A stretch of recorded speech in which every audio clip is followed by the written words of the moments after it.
আজ আমার মন বড় খারাপ, বুঝলেন? এই যে ওয়াজ করছি আমার মন খারাপ হয়ে আছে, কারণ আমার মুজাদ্দেদে জামানের মাদ্রাসা, আমার মুজাদ্দেদে জামানের 200-250 বছরের পুরাতন যে লাইব্রেরি, আমার মেজ হুজুর পীর কেবলা রহমাতুল্লাহ আলাইহির লাইব্রেরির কিতাব ছোটবেলায় আমরা বয়ে বয়ে জিপ গাড়ি করে দিয়ে এসেছি। সেই লাইব্রেরিতে আমার মিডিয়া ভাইরা সব জানে, খবর রাখে।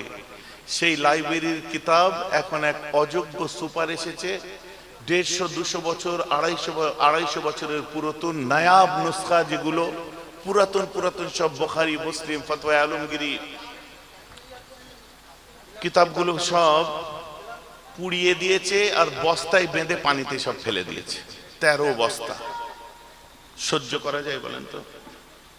এখন সব বড় বড় অফিসাররা সব এসেছিল, আমাকে বলছে কমপ্লেন দেন। আমি কেন কমপ্লেন দেবো?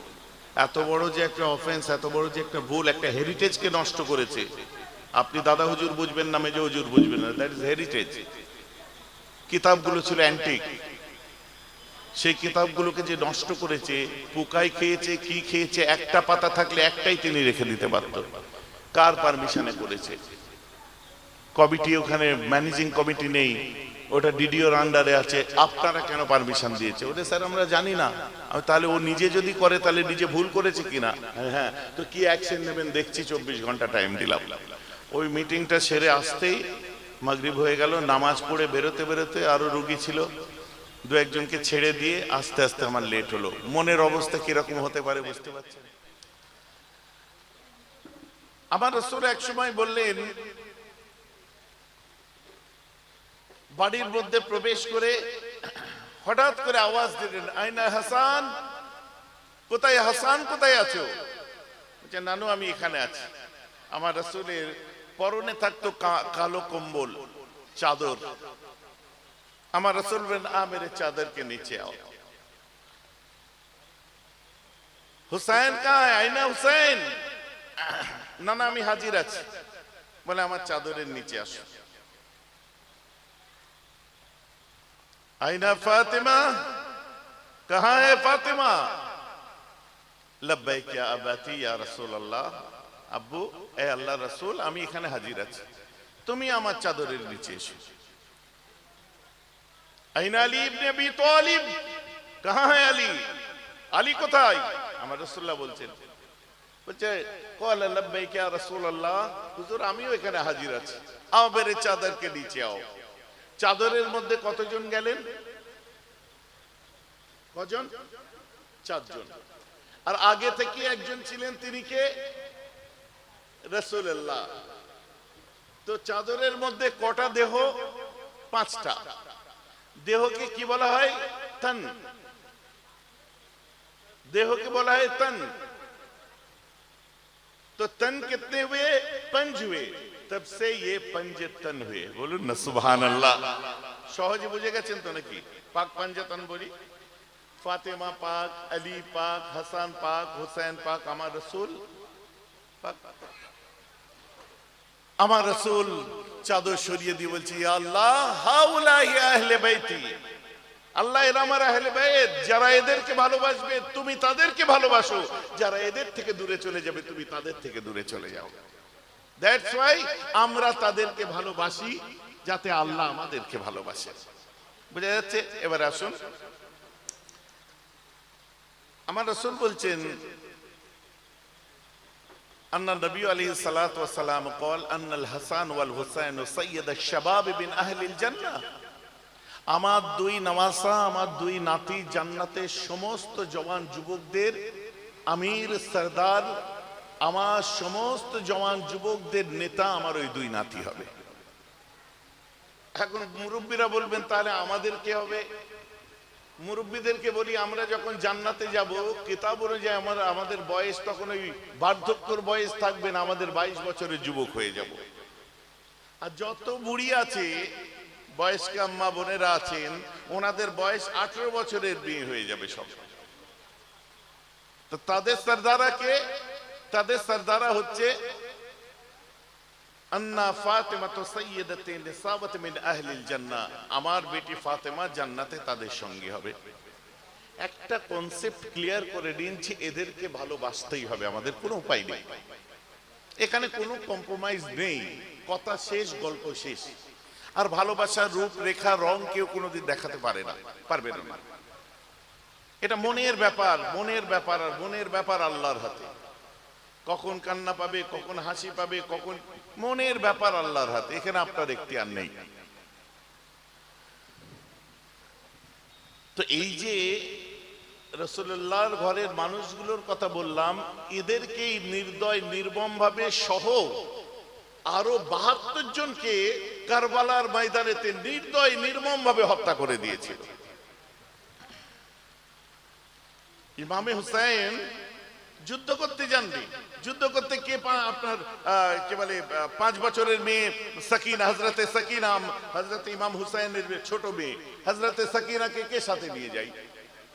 ইমাম হাসানের সাহেবজাদা ছিলেন, কে নিয়ে যায়? মাসুম বাচ্চা ছিল আলী আসগর, 6 মাসের বাচ্চা, কে যুদ্ধ করতে বাচ্চার সাথে নিয়ে যায়? এগুলো তো বুঝতে হবে আগে। তুমি তো যুদ্ধ করতে যাননি, আর উনি এমনিও জানেন, ওনাকে ডাকা হয়েছে। শায়েরের ভাষায় তাই বলছে, सुनो सुनो सुनो कूफा वालों, सुनो कूफा वालों, मुसाफिर न समझो मैं आया नहीं हूँ, बुलाया गया है। ইমাম হুসাইন বলছে, কুফা হলো, শোনো, আমি এমনি আসিনি, আমাকে তো দাওয়াত দিয়ে আনা হয়েছে। হাকিকত, ওনাকে তো দাওয়াত করেই নিয়ে যাওয়া হয়েছে। যখন এই কারবালা, আমি যতদূর বলেছিলাম, আমি তারপর থেকে একটু বলার চেষ্টা করি, দেখি মনে আছে নাকি। হযরত, এই কারবালা শুরুয়াত আজকের নয়, এই কারবালা শুরুয়াত হয়েছে, আপনি বলবেন হযরত আলী থেকে, না। কারবালা শুরুয়াত হয়েছে উসমান থেকে, না। হযরত ওমর ফারুক থেকে, না। কারবালা শুরুয়াত হয়েছে আবু বকর সিদ্দিক থেকে, না। কারবালা শুরুয়াত হয়েছে রাসূলুল্লাহ থেকে, না। কারবালা শুরুয়াত হয়েছে রাসূলুল্লাহর আব্বা থেকে, না। কারবালা শুরুয়াত হয়েছে রাসূলুল্লাহর দাদু থেকে, না। কারবালা শুরুয়াত হয়েছে রাসূলুল্লাহর দাদুর আব্বা থেকে, আর শেষ হয়েছে কারবালার ময়দানে। কথাটা বুঝতে পারছেন? কারণ যে বংশ বা যে গোত্রটার সঙ্গে রাসূলুল্লাহর খানদানের লড়াই হয়েছিল, ওটাকে উমাইয়া গোত্র বলা হয়। এই উমাইয়া কে ছিলেন জানেন? আল্লাহ রাসূলের আব্বা হযরতে আব্দুল্লাহ, তার আব্বা আব্দুল মুত্তালিব, তার আব্বা হাশিম। হাশিমরা এক মায়ের পেটে 3 ভাই ছিলেন। 2 ভাই এক মতে চলতেন একই সংসারে, আর এক ভাই ছিল সে অন্য মতে চলতো। এই 2 ভাইকে সহ্য করতে পারতো না, অথচ মার পেটের ভাই। খালি শর্টে বলে দিই, তাহলে মুত্তালিব আর হাশিম 2 ভাই এক মতে, আর আব্দে শামস বলে যিনি ছিলেন, ইনি সম্পূর্ণ আলাদা মতে চলতেন, এদের 2 ভাইকে দেখতে পারতেন না। এই মুত্তালিব, আপনার আব্দে শামসের ছেলের নাম হলো উমাইয়া, উমাইয়ার ছেলের নাম হলো হারব, হারবের ছেলের নাম হলো আবু সুফিয়ান, আবু সুফিয়ানের ছেলের নাম হলো আমিরে মুআবিয়া, আমিরে মুআবিয়ার ছেলে হলো ইয়াজিদ। এবারে মজার ব্যাপার দেখেন, আমিরে মুআবিয়া রাদিয়াল্লাহু আনহু সাহাবা ছিলেন, আবু সুফিয়ান রাদিয়াল্লাহু আনহু সাহাবা ছিলেন, ঠিক আছে, রাসূলুল্লাহ সাহাবা, নবীর হাতে ঈমান এনেছে। বলেন ভাইজান, ওই ফ্যামিলি তাহলে কি করে ঈমান আনলো? কেন আপনি ও কথা বলছেন? ওনাদের নিজের চাচাতো ভাই যিনি, আবু সুফিয়ানের নিজের চাচাতো ভাই যিনি, তিনি হচ্ছে হযরত উসমান ইবনে আফফান, হযরত উসমান রাদিয়াল্লাহু আনহু, যিনি আশারে মুবাশশিরার রুকন ছিলেন, আল্লাহ রাসূলের জলিল ও কদর সাহাবা এবং খোলাফায়ে রাশিদিনদের মধ্যে ইসলামের ৩য় খলিফা। এবং উনি নবীর কাছে প্রথম 10 জনের একজন ঈমান এনেছিলেন।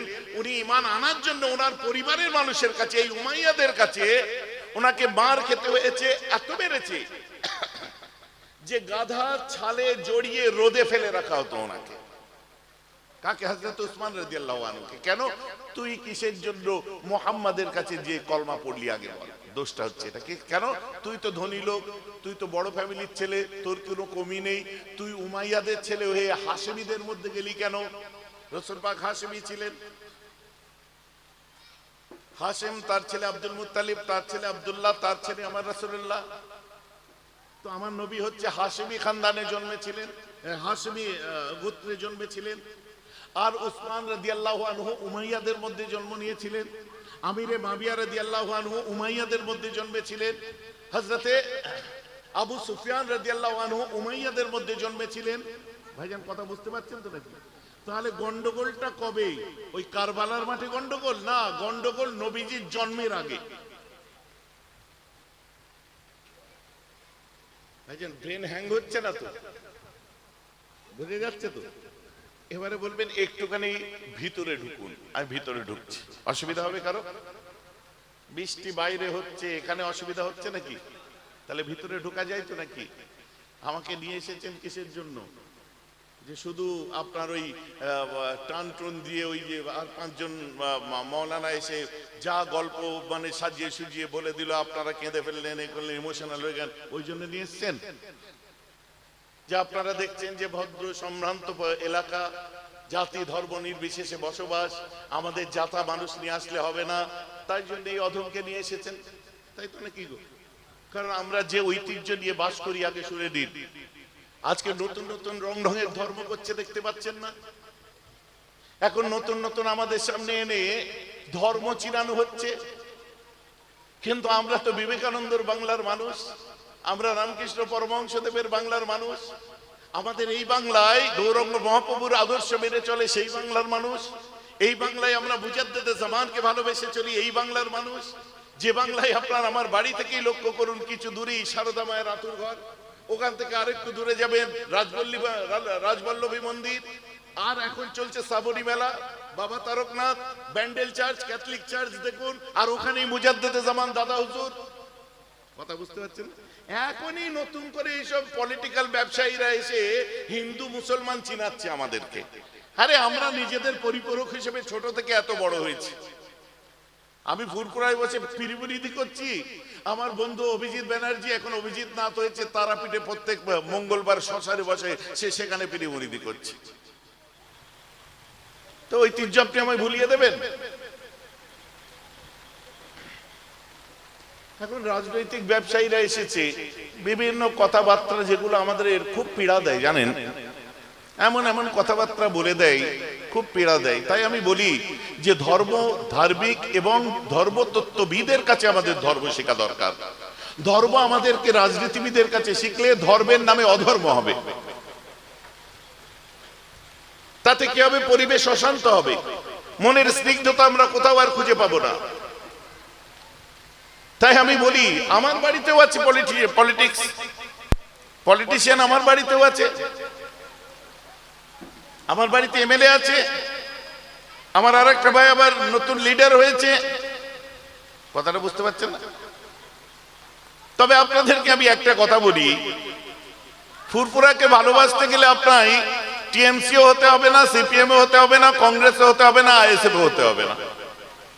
কারণ ফুরফুরায় আইএসএফ এর কেউ থাকতে পারে, কিন্তু ফুরফুরা আইএসএফ এর নয়। ফুরফুরায় টিএমসির কেউ থাকতে পারে, ফুরফুরা টিএমসির নয়। ফুরফুরা আপনার কি বলে গা ঘষা অনেক মানুষ আছে, তারা থাকতে পারে, কিন্তু ফুরফুরা হচ্ছে মুজাদ্দেদে জামান দাদা হুজুর পীর কেবলার।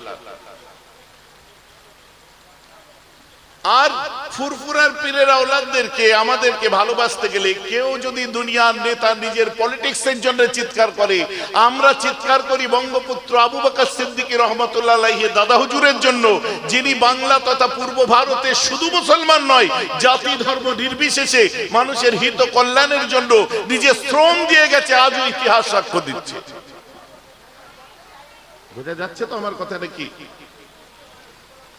আফসোস লাগে, দুঃখ লাগে, ছেলেগুলোর মাথায় ঢুকে আছে যে ফুরফুরা হতে গেলে হয়তো, ফুরফুরা সিলসিলার হতে গেলে হয়তো আইএসএফ হতে হয়, ফুরফুরা সিলসিলা হতে গেলে হয়তো টিএমসি হতে হয়, ফুরফুরা। কথা বুঝতে পারছেন কি পারছেন না? দাদা হুজুর কেবলার হতে গেলে কারো পারমিশন দরকার নেই, মুজাদ্দেদে জামানের নাম আছে তাই সব নৌকা ভেসে আছে। এই যে আমার কথা বুঝতে পারছেন না? কেন বলছি? আমার এই বলাটাকে মনে করবেন না যে 26-এর বিধানসভার প্রচার হচ্ছে, কারণ আমি কোনো রাজনীতি করি না, একদম পরিষ্কার পরিচ্ছন্ন। আর আমার কোনো ভাইয়ের সঙ্গে অশান্তিও আমার নেই, নাউজুবিল্লাহ, কোনো অশান্তি নেই। সবার সঙ্গে আমার ভালো সম্পর্ক। ভালোটা ভালো দেখি, ভালো চোখে সাদা গ্লাসে সাদা পানি পান করতে করে অভ্যস্ত আমি। পরিচ্ছন্ন মতবাদ দিয়ে আমি চলতে পছন্দ করি। মুজাদ্দেদে জামানকে যখন আইডিয়ালাইজ করেছি, মুজাদ্দেদে জামানের রাস্তা যেটা, ওটা আমার রাস্তা। বাকি সবাইকে শ্রদ্ধা করি, ভালোবাসি, মেনে চলি দাদা হুজুরের আদর্শ। ভাই যে আমার কথা বুঝতে পারছেন তো? এইবারে হোয়াটএভার আপনি টিএমসি করেন, কংগ্রেস করেন, সিপিএম করেন, আইএসএফ করেন, ওটা আপনার ব্যক্তিগত ব্যাপার। ওই নজরে আমায় যদি দেখে ভালোবাসতে যান, আপনাকে ঘাড় ধাক্কা দিয়ে দলিস থেকে নামিয়ে দেবো, আপনাকে আমি পাত্তাই দেবো না। বুঝে যাচ্ছে তো নাকি? আমাকে ভালোবাসতে গেলে দাদা হুজুর পীর কেবলার দিকে তাকিয়ে ভালোবাসুন, ভালো বংশের ছেলে হিসাবে ভালোবাসুন। যদি পেটে বিদ্যা থাকে, মনে করেন যে আমরা কিছু শিখতে পারি, তাই ভালোবাসুন। কুরাইশ বংশের ছেলে হিসাবে ভালোবাসুন, সম্ভ্রান্ত পরিবারের ছেলে হিসাবে ভালোবাসুন, আর অন্য কিচ্ছু না। কথা বুঝতে পারছেন? আফসোস, দুঃখ জানেন, এমন জঘন্য জায়গায় পৌঁছে গেছে, গালাগাল পর্যন্ত আপনার দিয়ে দিচ্ছে। আমি কন্ডেম করি, নিন্দা করি এই সমস্ত মানুষদের। রাজনীতির নামে এই যে মা বাপ তুলে সব গালাগাল চলছে যেগুলো, আবার ইদানিং আপনার মিডিয়ায় এসে কিছু মানুষ তারা এসে বলছে, এই আপনার গালাগাল দিয়ে আব্বাসকে ঠিক হয়নি, আপনার নওশাদকে ঠিক হয়নি বলছে। আরে এই সব মানুষগুলোই আজ থেকে 1 বছর আগে যে ফুটবল খেলতে গেলে তো ল্যাং মারবেই, তখন পীরের ছেলে বলে দেখবে গালাগালি দিয়ে উস্কানি দেওয়ার পরে এখন গালাগালি দিচ্ছে, আবার সাধু সাজছে, সাপ হয়ে কাটা, ওজা হয়ে ঝাড়া। আমি এই মতবাদের মানুষ নয়, পরিষ্কার কথা। নওশাদ রাজনীতি করতে পারে, কিন্তু তার আব্বা আমার আব্বা, আমার চাচা, তার মা আমার মা, আমার চাচি। যেমন আপনার আব্বা আপনার মা আপনাদের কাউকে গালাগাল দিলে আমার গায়ে লাগবে, তেমন আমার পরিবারের ছেলেকে গালাগাল দিলে আগে আমার গায়ে লাগবে। ভাইজান আমার কথা বুঝতে পারছেন? নোংরা জায়গা। আরে তুমি রাজনীতি করো, আমার আপত্তি নেই। আইএসএফ সিপিএম এর ভুল বলছে, সিপিএম আইএসএফ এর বলছে, টিএমসি আইএসএফ এর ভুল বলছে, আইএসএফ টিএমসি এর বলছে, ও ওর বলছে, ও ওর বলছে, এটা রাজনীতি। কিন্তু তোমার সঙ্গে আমার সম্পর্ক হচ্ছে, তোমার সঙ্গে আমার ভালোবাসার জায়গা হচ্ছে প্ল্যাটফর্মটা ধর্মীয় প্ল্যাটফর্ম। ভাইজান আমার কথা বুঝতে পারছেন তো নাকি? এই মানসিকতা নেবেন, তারপরে বেহরাব ভাইজান জিন্দাবাদ করবেন। এই মানসিকতা নিয়ে আসবেন, জুনায়েদ ভাই জিন্দাবাদ করবেন। আর এর ওপরে যে ভাবতে গেলে আপনার ভাবনা আপনার কাছেই থাকবে, এর থেকে বেশি আর আপনি পাত্তা পাবেন না। ভাইজি মনটা পরিষ্কার হলো তো নাকি? পরিষ্কার হলো তো? অতএব বর্তমান সময়ে এই যে আফসোস, কিন্তু আমি এমন একজনকে নিয়ে আলোচনা করছি, এমন একটা মেম্বারে এসে বসেছি, মঞ্চে বসেছি, যার মধ্যে শুনলে আপনি অবাক হয়ে যাবেন যে কত স্বচ্ছতা। সবই এর মধ্যে আমি হালকা হালকা টাচ দিয়ে দেবো, বুঝলেন তো? রাসূলুল্লাহ সাল্লাল্লাহু আলাইহি ওয়াসাল্লাম যখন নবী হয়ে আসলেন, তখন ওই পরিবারটা পুরো ব্যাকফুটে চলে গেল, কারণ দেখলো এই পরিবারটার আর কোনো জায়গা নেই। মুহাম্মদ সাল্লাল্লাহু আলাইহি ওয়াসাল্লাম এসে গেছে, he was the greatest leader in all over world. বিশ্বের সর্বকালের শ্রেষ্ঠ লিডার এসে গেছে, আমির এসে গেছে, নেতা এসে গেছে, রাসূলুল্লাহ এসে গেছে। আর এদের সঙ্গে পাত্তা পাওয়া যাবে না, ওরা আস্তে আস্তে ব্যাকফুটে চলে গেল। রাসূলুল্লাহ সাল্লাল্লাহু আলাইহি ওয়াসাল্লাম ইন্তেকাল করলেন, আবু বকর সিদ্দিক তিনি খলিফা হলেন। এখানেও একটা ইসলামিক গণতন্ত্র লুকিয়ে আছে, বুঝলেন? শুনে নিন একটু। আমার রাসূল ইন্তেকালের পরে নবীজি যখন ঘরে, ওই সময় সাকিফায়ে বনি সাঈদা একটা বড় ছাদ, পার্লামেন্ট, সেখানে বসে সবাই মিলে বলল, আল্লাহ রাসূল তো দুনিয়া থেকে বিদায় নিয়েছে, তো এই মুহূর্তে যদি খবরটা চতুর্দিকে ছড়িয়ে যায়, তাহলে যে মানুষগুলো ইসলাম গ্রহণ করেছিল ওরা ইসলাম থেকে বেরিয়ে যাবে আবার। তো ইমিডিয়েট একটা খলিফা দরকার। সবাই মিলে একজন মদিনার বুজুর্গ আনসারী সাহাবাকে ঠিক করলেন। হযরতে আবু বকর সিদ্দিককে জিজ্ঞাসা করা হলো, আব্দুর রহমান বিন আউফ জিজ্ঞাসা করলেন, হ্যাঁ গো, আল্লাহর রাসূল কিছু বলে যাননি? আবু বকর সিদ্দিক ওই সময় বললেন, হ্যাঁ, আল্লাহ রাসূল বলেছিলেন আল আইম্মাতুম মিন কুরাইশিন, যে ইমাম হবে সে যেন কুরাইশ বংশের হয়। সঙ্গে সঙ্গে ওমর ফারুক আবু বকর সিদ্দিকের হাতে হাত দিয়ে বললেন, বায়াতু আলা ইয়াদি আবি বকরিন আলা সালাতি ওয়াস সাইফ, আমি আগে আবু বকরের হাতে হাত দিলাম, কারণ ওর থেকে বড় কুরাইশ আর আছে কে? বলেন না সুবহানাল্লাহ। খলিফা হয়ে গেলেন, কিন্তু নাম এসেছিল আর একজনের, হযরত আলী তখনও আসেননি। কেন?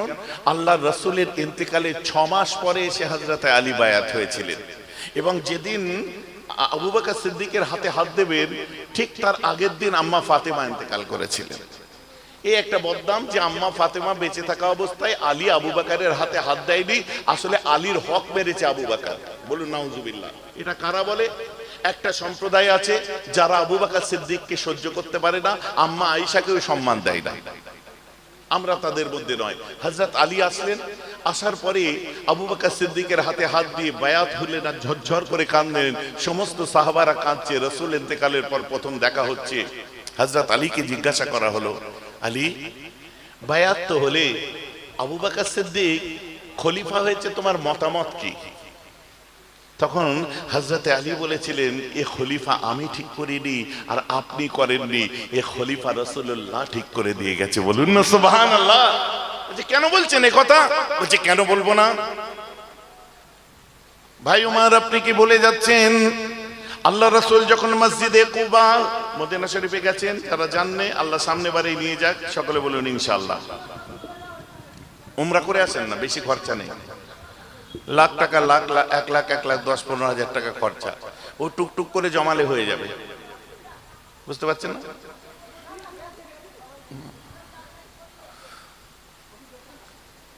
হযরত আলী বললেন, ভাই ওমর, মসজিদে কুবা হচ্ছে মসজিদুন নববী থেকে রাসূলুল্লাহ প্রতিদিন ভোরবেলায় হেঁটে হেঁটে যেতেন, ওয়াকিং ডিস্টেন্স, কাছাকাছি কুবা মার্কেট। মসজিদে কুবা বেলাল মার্কেটের পিছন দিকে ওই মসজিদে কুবা প্রথম মসজিদ, মদিনা শরীফে যে প্রথম মসজিদ নির্মাণ হয়। হযরত আলী বলছেন কিনা, ভাই ওমর, আপনি কি ভুলে যাচ্ছেন আল্লাহ রাসূল মক্কা থেকে মদিনায় আসার পর যে মসজিদটা তৈরি করেছিলেন মসজিদে কুবা, ওই মসজিদে কুবার যখন ভিত দেওয়া হয় প্রথম পাথরটা আমার রাসূল রেখেছিলেন। এবারে আপনারা বলুন দ্বিতীয় পাথরটা সেদিন কে রেখেছিল? সকলে বলে আবু বকর সিদ্দিক রেখেছিল। বুঝে তারপরে কে রেখেছিল? বলে ওমর ফারুক। তারপরে কে রেখেছিল? বলে উসমান গনি। আল্লাহ রাসূল তারপরে কাকে রাখতে বলেছিলেন? বলে হুজুর আপনার কথা বলেছিলেন। তারপরে কে রেখেছিলেন? আব্দুর রহমান বিন আউফ। তারপরে কে রেখেছিলেন? তালহা। তারপরে কে রেখেছিলেন? জুবায়ের। তারপরে কে রেখেছিলেন? কথা বুঝতে পারছেন তো নাকি? ওই সময় হযরত আলী বলছেন কিনা, আল্লাহ রাসূল মসজিদে কুবার ভিত শুধু দেন নাই, ওনার পরে যে মসজিদে কুবার ভিতের মধ্যে দিয়ে বুঝিয়েছেন, ওনার পরে যে খলিফা হবে ওনার পরেই যার স্থান সে হলো আবু বকর সিদ্দিক। সকলে সুবহানাল্লাহ বললেন। বলছে আলহামদুলিল্লাহ, সুবহানাল্লাহ। সঙ্গে সঙ্গে বলছেন হযরত আলী, বলছে আর একটা শুনবে। বলে কি? এই ওমর, ভাই ওমর, যখন আল্লাহ রাসূল অসুস্থ অবস্থায় ছিলেন, মুসাল্লায় আপনি নামাজ পড়াতে দাঁড়িয়েছিলেন, নবীর মুসাল্লায়। বলছে হ্যাঁ। আল্লাহ রাসূল কি বলেছিলেন? নবীজি অসুস্থ, রাসূলের জায়গায় ওমর ফারুক যে নামাজ পড়াতে যাবে, পর্দার ভেতর থেকে মুখটা বাড়িয়ে বলছে, লা ওমর, লা ওমর, লা ওমর, বল আবু বকরিন। ওমর নয়, ওমর নয়, আমার আবু বকর নামাজ পড়াবে। বলুন না সুবহানাল্লাহ। আম্মা আয়েশা ওই সময় বলছে, আমার আব্বা পারবে না, আমার আব্বা বড় নরম মনের মানুষ, আমার আব্বা বড় নরম মনের মানুষ, আব্বা পারবে না। বলছে না, আমার আবু বকর পড়াবে। আম্মা আয়েশা বলছে, না না, আমার আব্বা না, ওমর ফারুক পড়াক। আমার রাসূল বলছে না, আবু বকর পড়াবে। বারবার বলতে আমার রাসূল বলছে, ইউসুফ নবীর জমানার মেয়েদের মতো আয়েশা তুমি আমার সাথে তর্ক করছো? আম্মা আয়েশা চুপ করে যেয়ে বলল, হুজুর আপনি যেটা ফয়সালা দেবেন ওটাই ঠিক। বলেন না সুবহানাল্লাহ। এই বলে আবু বকর সিদ্দিকের কপালে চুমু দিয়েছিলেন। চুমু দিয়ে হযরত আলী বলছেন, মুবারক হো আবু বকর, রাসূলুল্লাহ ने आपको মুসাল্লা দিয়ে है। আপনার মুবারকবাদ জানাই, আল্লাহর রাসূল নিজের মুসাল্লাটা আপনাকে দিয়েছেন। বলেন না সুবহানাল্লাহ। তো নবীর পরে যে আপনি ইমাম, এটা আমার রাসূল ঠিক করে দিয়েছে। আবু বকর সিদ্দিক ওই সময় হযরত আলীর কপালে চুমু দিয়ে বলেছেন, আলী, রাসূলুল্লাহ আমায় মুসাল্লা দিয়েছে আর রাসূলুল্লাহ তোমাকে ঝান্ডা দিয়েছে। বলেন না সুবহানাল্লাহ। বলছে কি ঝান্ডা দিয়েছে আমাকে? শোনো, কোন এক সময় আমি রাসূলকে জিজ্ঞাসা করেছিলাম, আয় আল্লাহর রাসূল, কিয়ামতের ময়দানে আমরা কোথায় দাঁড়াবো? আল্লাহ রাসূল বলেছিলেন আমার একটা ঝান্ডা হবে। বলছে হুজুর ঝান্ডার নাম কি হবে? বলছে ঝান্ডার নাম হবে লেওয়াউল হামদ, আল্লাহর প্রশংসাকারীদের ঝান্ডা। হুজুর তার রং কি হবে? বলছে তার রং সবুজ হবে। হুজুর তাতে কি লেখা থাকবে? লা ইলাহা ইল্লাল্লাহ মুহাম্মাদুর রাসূলুল্লাহ লেখা থাকবে। হুজুর ঝান্ডা কার হাতে থাকবে? নবীজি বলছেন মান হামালা ফি বদরিন, বদরের যুদ্ধে যার হাতে ছিল। হুজুর কার হাতে ছিল? বলছে মান হামালা ফি উহুদিন, উহুদের যুদ্ধে যার হাতে ছিল। হুজুর উহুদের যুদ্ধে কার হাতে ছিল? মান হামালা ফি খায়বারিন, খায়বারের যুদ্ধে যার হাতে ছিল। হুজুর কার হাতে ছিল? বলছে হিজরতের রাত্রে কাবার মধ্যে যে ঘুমিয়েছিল। বলছে কে হুজুর সে? বলছে আমার কাবার গওহর ফাতেমা শওহর, ওটা আমার আলীর হাতে থাকবে। বলুন না সুবহানাল্লাহ। এ আলী, রাসূলুল্লাহ আপনাকে ঝান্ডা দিয়েছে। সকালে হযরত আলীকে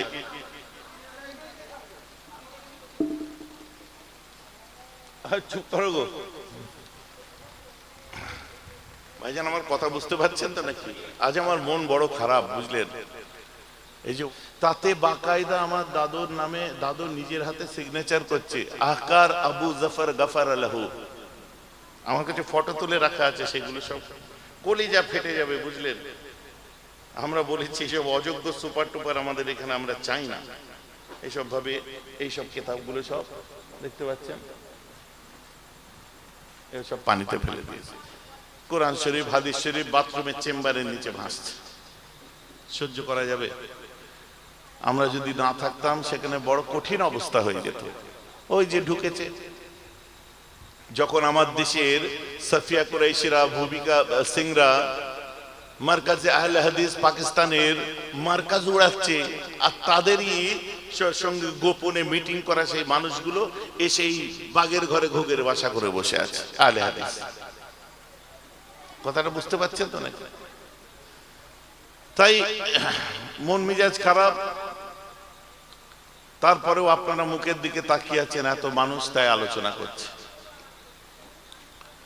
আর আমি যদি, যত আমার টাইম লাগছে, ফারুক আমাকে তত ফোন করে যাচ্ছে, বুঝতে পেরেছেন? সাবদুলের সাথে মানে খানের সঙ্গে কথা হয়েই যাচ্ছে, ভাইজান বেরিয়েছে, ভাইজান বেরিয়েছে। লাস্টে আমি ফোন ধরে বললাম একটু টাইম লাগছে, আমি যাচ্ছি। নাহলে আমি বলতে চাচ্ছিলাম যে বৃষ্টি হচ্ছে, আমি সপ্তাহে 3টে জলসা করি, 3 দিন জলসা করি। 3 দিনে 6টাও হতে পারে, 9টাও হতে পারে, 3টেও হতে পারে। আর 3 দিন বসে বসে তাবিজ দিই। তাবিজ দিয়া বোঝেন তো নাকি? এবার আলে হাদিসদের চিরবির করে উঠবে, ভাইজান তাবিজ দিয়া তো শিরক। পাগলু, তাবিজ শিরক নয়, তামিমা শিরক। তাবিজ আল্লাহর কালাম আর হাদিসে বর্ণিত দোয়া। তিরমিজি শরীফ খোলো, ভালো করে দেখো। আর বাকি তাবিজ শুধু আমরা দিইনি, তোমাদের দাদুর আব্বা, ভারতবর্ষে উপমহাদেশের মধ্যে আহলে হাদিস নামক দলটা যিনি এনেছিলেন, তাদের শায়েখ নাম হচ্ছে নবাব সিদ্দিক হাসান খান ভূপালী। উর্দু ভাষায় এখনো পাওয়া যায় কিতাবটা, কিতাবুত তাবিজাত। বাচ্চা ডেলিভারির কি তাবিজ হবে, হাওয়া বাতাসের কি তাবিজ হবে, গরুর দুধ না দিলে কি তাবিজ হবে, গাছে ফল না হলে কি দেবে, এই কিতাবুত তাবিজাত বলে এরকম মোটা কিতাবটা আমার দাদা হুজুর লিখে নেয়, আহলে হাদিসদের দাদুর আব্বা লিখেছে। অতএব শিরক ফতোয়া আমাকে না দিয়ে নিজের আগে দাদুর আব্বাকে সব ফতোয়া দিকে যাও। কথাটা বুঝতে পারছেন তো নাকি? আব্দুল্লাহ ইবনে আমর ইবনুল আস রাদিয়াল্লাহু আনহু থেকে বর্ণনা আছে, আমরা তো সাহাবাদের অনুকরণ করি, দিয়ে তাবিজ দিই। কথা বুঝতে পারছেন তো নাকি? তো যাকে সব নিয়ে আলোচনা আমি কোনো আরেকদিন করব। এই জ্বালা যন্ত্রণার দল এখন চুপ করে আছে, বুঝলেন তো? কেন? এখন কিছু করলে পুলিশ ধরবে। মার্কাজে আহলে হাদিস উড়িয়েছে পাকিস্তানে, আমাদের বীর সৈনিক, বীর যোদ্ধারা। আর কিছু কিছু মানুষ আছে তাদের এই সব মানুষদের অ্যাক্টিভিটিস দেখছে, আমাদেরকে নিয়ে বিচার করছে, আদেও কিছু বোঝে না এরা। তাদের জন্য আমাদেরকে শুনতে হচ্ছে যে জিন্নাত সম্পর্ক, জিন্নাত তো পাকিস্তান আলাদা করে নিয়েছে। আরে জিন্নাত তো কপট, ও তো মুনাফিক, গদ্দার। জিন্নাকে আমরা পছন্দ করি না, ইতিহাস পড়ুন। জিন্না আমরা পছন্দ করি না, কারণ জিন্না সে আমাদের সঙ্গে গদ্দারি করেছে। আমরা তো আশফাকুল্লাহ খানের কথা বলি, আমরা বীর আব্দুল হামিদের কথা বলি, আপনি আবুল কালাম আজাদের কথা বলুন, আপনি শওকত আলীর কথা বলুন, মোহাম্মদ আলী জওহরের কথা বলুন, কালাপানির জেলে ফাঁসির দড়ি গলায় নিল আল্লামা ফজলে হক খায়রাবাদীর কথা বলুন, মুজাদ্দিদে জামান দাদা হুজুরের কথা বলুন, ব্রিটিশ খেতাব আন্দোলন করেছিলেন, গোলাম মুস্তফার কথা বলুন, হাবিবুর রহমানের কথা বলুন। কথা বুঝতে পারছেন তো নাকি? যারা কাঁধে কাঁধ মিলিয়ে নেতাজি সুভাষচন্দ্র বোস থেকে আরম্ভ করে, ক্ষুদিরাম বোস থেকে আরম্ভ করে, বিনয় বাদল দীনেশ থেকে আরম্ভ করে, আজ মিলিটারি ফর্মে যেমন কোনো জাত থাকে না, তখন আর কেউ কোনো জাত দেখেনি, দেশের জন্য লড়াই করে প্রাণ দিয়েছে। দিল্লি থেকে লাহোর পর্যন্ত এমন কোনো গাছ ছিল না যে গাছে আল্লাহর কোরআনের হাফেজ আর আলেমদের লাশ ঝুলেছিল না, ওই দুশ্মনেরা মেরেছিল। হিন্দু, মুসলমান, শিখ, ইসাই, দলিত, আদিবাসী প্রত্যেকের রক্তের বিনিময়ে আমাদের দেশ স্বাধীনতা পেয়েছে। এই রক্তের ভাই ভাইয়ের যে সম্পর্ক আজকে নতুন করে আপনার নেতারা এসে কোনোদিন উড়িয়ে দিতে পারে? জাতির সুশ্বরী, ধর্মের সুশ্বরী দিয়ে আমরা একে অন্যের পরিপূরক হয়ে ছোট থেকে আমরা বড় হয়েছি আজ পর্যন্ত। কথা বুঝতে পারছেন না? এই সমস্ত চলছে, ধর্মের নামে অধর্ম, পলিটিক্স, রাজনীতি, এই সমস্ত আমরা পছন্দ করি না। আপনাদেরকেও বলি, ভোটটা ভোট দেবেন, বাকি এইসব রাজনীতি নিয়ে বেশি মাথা মারবেন না। তো আপনি জেল খাটবেন, আপনাকে রেসপন্সিবিলিটি নিতে হবে। কোনো নেতা মাথার কাছে দাঁড়াবে না। আপনি মরবেন, আপনার কোল খালি হবে, আপনার মায়ের কোল খালি হবে, আপনি চলে যাবেন, কেউ রেসপন্সিবিলিটি নেবে না। খালি শহীদ হয়েছে বলে চিৎকার করবে। আপনি তো মরে গেলেন, সে যে দলেরই হোক, কেউ পাশে দাঁড়াবে না। ও প্রথম এই হুচুকে মাতাল হই হই করলে হবে না। আপনি বরং নিজের সত্তাকে ঠিক করুন। যে মানুষটি সুফি হয়, যে মানুষটি সুফিবাদে বিশ্বাসী হয়, সুফিজম দিয়ে চলে, অন্তরের মানে প্রসিদ্ধ করণ যেটাকে বলা হয়, তাদের মনটা উদার হয়, তাদের মনের কাছে কোনো জেন্ডার কাজ করে না, কোনো জাতি কাজ করে না, ধর্ম কাজ করে না, কোনো কিছু কাজ করে না। সামনে দিকে তাকিয়ে নিজে একটা ধর্মের উপর দৃঢ় হয়ে থেকে সে সামনে মানবের কল্যাণের জন্য কাজ করতে থাকে, তাকেই বলে সুফি। আর এটাই সারা পৃথিবীতে 97% মুসলমান মেনে চলে। এবং যত হিন্দু, খ্রিস্টান, বৌদ্ধ, যত ধর্মের মানুষ এই বিশ্বাসে বিশ্বাসী, কারণ গৌরাঙ্গ মহাপ্রভুর শিক্ষাটাও ঠিক এই রকম ছিল। ভাই যে আমার কথা বুঝছে, বিবেকানন্দের শিক্ষাটাও এইরকম ছিল। কোন ধর্ম কখনোই বলেনি যে অশান্তি করো, ও তো আমরা করি ধর্মের নামে অধর্ম, কিছুই বুঝি না। কদিন ধরে একটা স্লোগান উঠলো, দেখলেন না? জয় শ্রীরাম, মর্যাদা পুরুষোত্তম শ্রীরাম। আরে ওটা হিন্দুদের রাম নয়। মর্যাদা পুরুষোত্তম শ্রীরামকে সমস্ত ধর্মের মানুষেরা শ্রদ্ধা করে। হিন্দু শাস্ত্র খুলে দেখুন, শাস্ত্র অনুযায়ী যাকে, হিন্দু শাস্ত্রের মধ্যে পরিষ্কার যাকে সম্মানের শীর্ষ আসন দান করেছে, তাকে নিয়ে রাস্তাঘাটে রাজনৈতিক স্লোগান হিসাবে যদি ব্যবহার করে মদে মাতালেরা হই হই করে, শুধু হিন্দু নয়, মুসলমানদেরকেও খারাপ লাগে, খ্রিস্টানদেরকেও খারাপ লাগে, প্রকৃত ধার্মিকদের খারাপ লাগে। এগুলো মনের ভিতরে কনকন করে ওঠে যে একটা রাজনীতি, ওই পলিথিনের প্যাকেট ঢেলে দিয়ে হঠাৎ করে তোলতে তোলতে তার নামটা নিচ্ছ, আমাদেরকে খারাপ লাগে। মহরমের সময়ও আমরা দেখতে পাই ডিজে বাজিয়ে দিয়ে ইমাম হাসান হোসেনের শোক পালন হচ্ছে বুক চাপড়ে চাপড়ে। আমি জিজ্ঞাসা করি, তোমার মা মারা গেলে, তোমার ভাই মারা গেলে, তোমার বাপ মারা গেলে, তুমি কি এরকম ডিজে লাগিয়ে তুমি রাতভর নাচবে? কি করবেন? যে তাদের আলোচনা শোনার জন্য অশ্রু সজল নয়ন নিয়ে এইরকম মজলিসে এসে বসবেন। আর ঠিক ঘটেও ছিল তাই। আমি আসছি, ওই জায়গায় আসবো, আল্লাহ যেন তৌফিক দেয়, গতবারের মতো আবার তাড়াতাড়ি শেষ না হয়ে যায়। বিরক্ত লাগছে না তো আপনাদেরকে? এটা হচ্ছে যে জিনিসটা ভাববেন মনেও ভাববেন, মুখেও বলবেন। মুখোশ মন আলাদা করলে আপনি সুফি হতে পারবেন না কোনোদিন।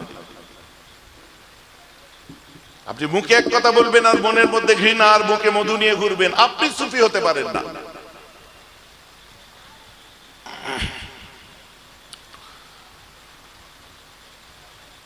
তো হযরতে আবু বকর সিদ্দিক ইন্তেকাল করলেন, এবারে খলিফা কে হবে? আবু বকর সিদ্দিক বললেন যে আমি ওমরের নামটা প্রস্তাব করতাম, কিন্তু আমি ওমরের নামটা প্রস্তাব করে যাচ্ছি, এবার তোমরা ঠিক করো এটা রাজতন্ত্র না গণতন্ত্র। আমার এটা মনে হয় ওমর হোক, তোমরা কি হয় সিদ্ধান্ত নিও। কেউ কেউ এসে বললো হুজুর ওমর ফারুক খুব কড়া মেজাজের মানুষ, কি করে হবে হুজুর? আচ্ছা আচ্ছা।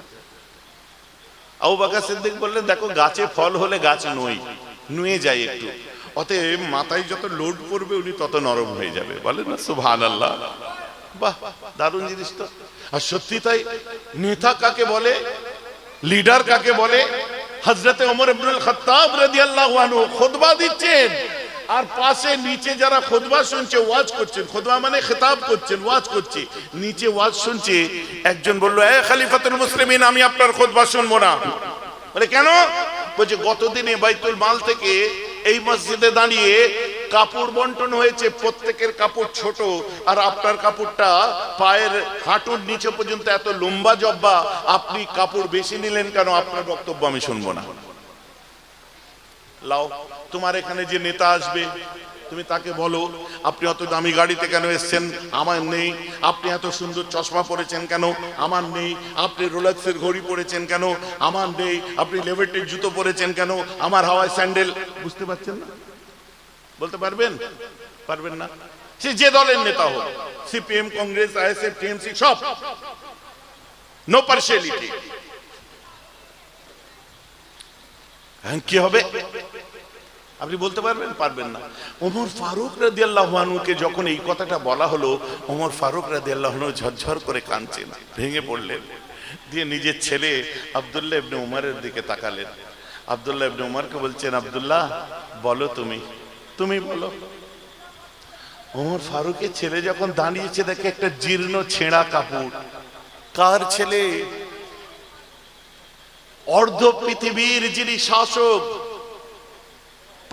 8টা প্রদেশে ইসলামিক, 8টা প্রদেশে আপনার কি বলে আলামে ইসলামকে, ইসলামিক কান্ট্রিকে 8টা প্রদেশে, ইসলামী দুনিয়াকে 8টা প্রদেশে যিনি ভাগ করেছিলেন এবং প্রাদেশিক গভর্নর ঠিক করে দিয়েছিলেন,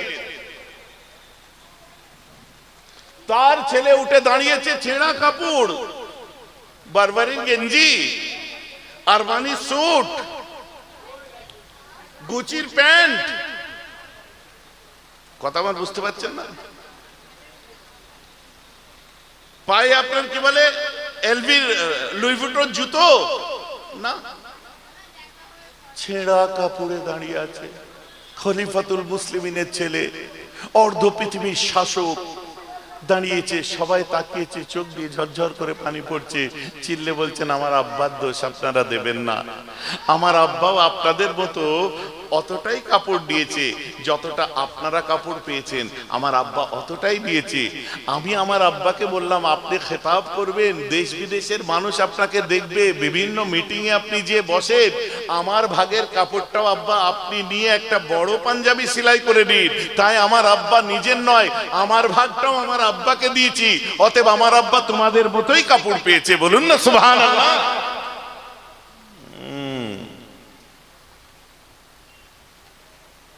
এখন বলেন ভাইজান কোন দিকে ইশারা দিচ্ছেন? আরে 22-24 বছর এই লাইনে কথা বলে যাচ্ছি, প্রতিবাদী বক্তব্য বাণী বেরাব সিদ্দিকী, এখন অনেক নতুন নতুন উঠেছে, আল্লাহ এই হাতেও অনেক কিছু তৈরি করিয়েছেন, কিন্তু আমার পুরাতন শ্রোতারা তো আছেন, বরাবর প্রতিবাদী বক্তব্য আমি দিয়েছি এবং কোরআন হাদিসকে সামনে রেখে দিয়েছি। ইয়ার কি করা কথা নয়।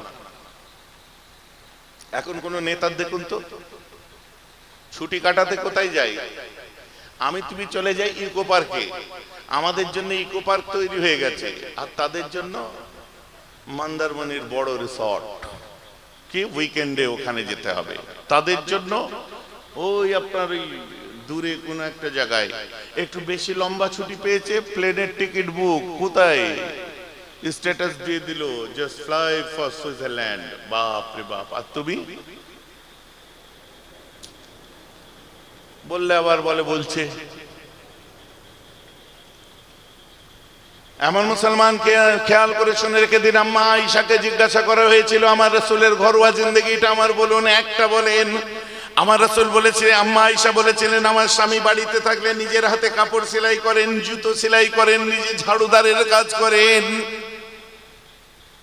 ওয়ায়াকুমুল বাইতা, যখন তিনি ঘরের মধ্যে থাকতেন, ওয়ায়াকুলু মাআল খাদিমি, এবং তিনি খেতে যখন বসতেন ওই সময় আমার রাসূল যায়েদ বিন হারেসাকে ডাকতেন আর নিজের तमाम খাদেমগুলোকে ডেকে নিয়ে একই দস্তরখানে খাবার খেতেন। তাদের ডেকে নিতেন। যায়েদ বিন হারেসাকে আমার রাসূলের খাদেম ছিলেন। এই যায়েদ বিন হারেসাকে যে আম্মা খাদিজা, হযরত আলী, তারপরেই মুসলমান হয়েছে যায়েদ বিন হারেসা, নবীর পোষ্য পুত্র বলতে পারেন। কাজের লোকদেরকে নিয়ে খেতে বসছে কে? আমার রাসূল। আর আপনি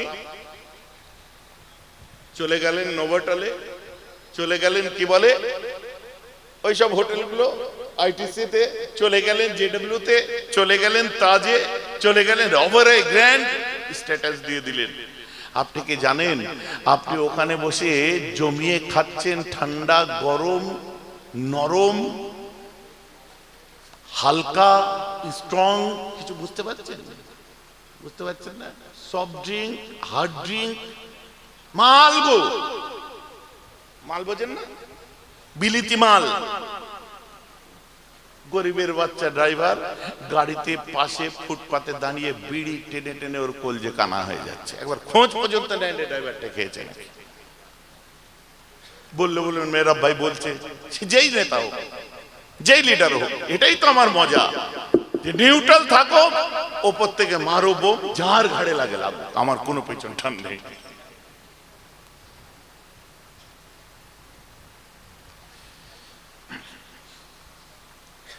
খলিফাতুল মুসলিমিন আমিরুল মুমিনিন রাদিয়াল্লাহু আনহু এক সময় হুজুরের দরবারেতে এসে বিচার দেওয়া হয়। বিচার যখন এসেছে, বলা হচ্ছে হুজুর একজন মানুষ চুরি করে ফেলেছে, আপনার কাছে বিচার দিলাম।